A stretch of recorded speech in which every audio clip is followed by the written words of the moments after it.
In the previous video, we already learned about useEffect, useState.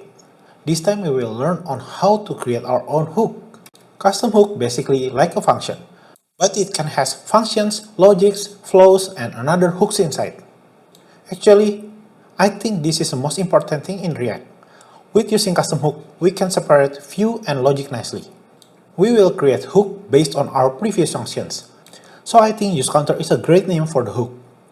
To create a hook is the same with the create a normal function, but with specific name convention, which is use plus hook name with camel case format.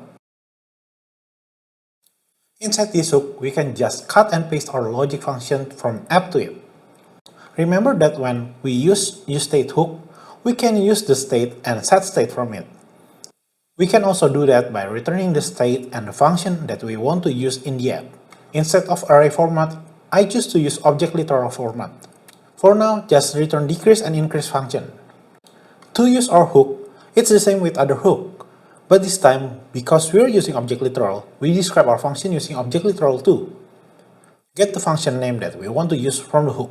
We need count state too. Let's add it. That's it, let's try. Nice, it's working like before, but see the app right now. It's become cleaner. We succeed in separating view and logic. I want you to take a note that this is a great way to do a programming. Start from the small thing and make it compact, then go bigger. With this kind of cycle, you will always have control of what you're making.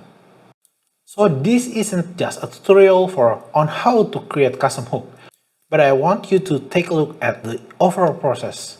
This is really how a program are made in very small scale, but it's applicable to any scale. Start small. You need to be able to break down things to smaller things.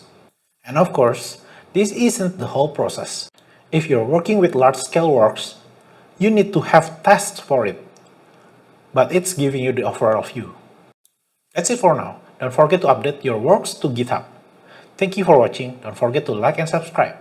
See you in the next video.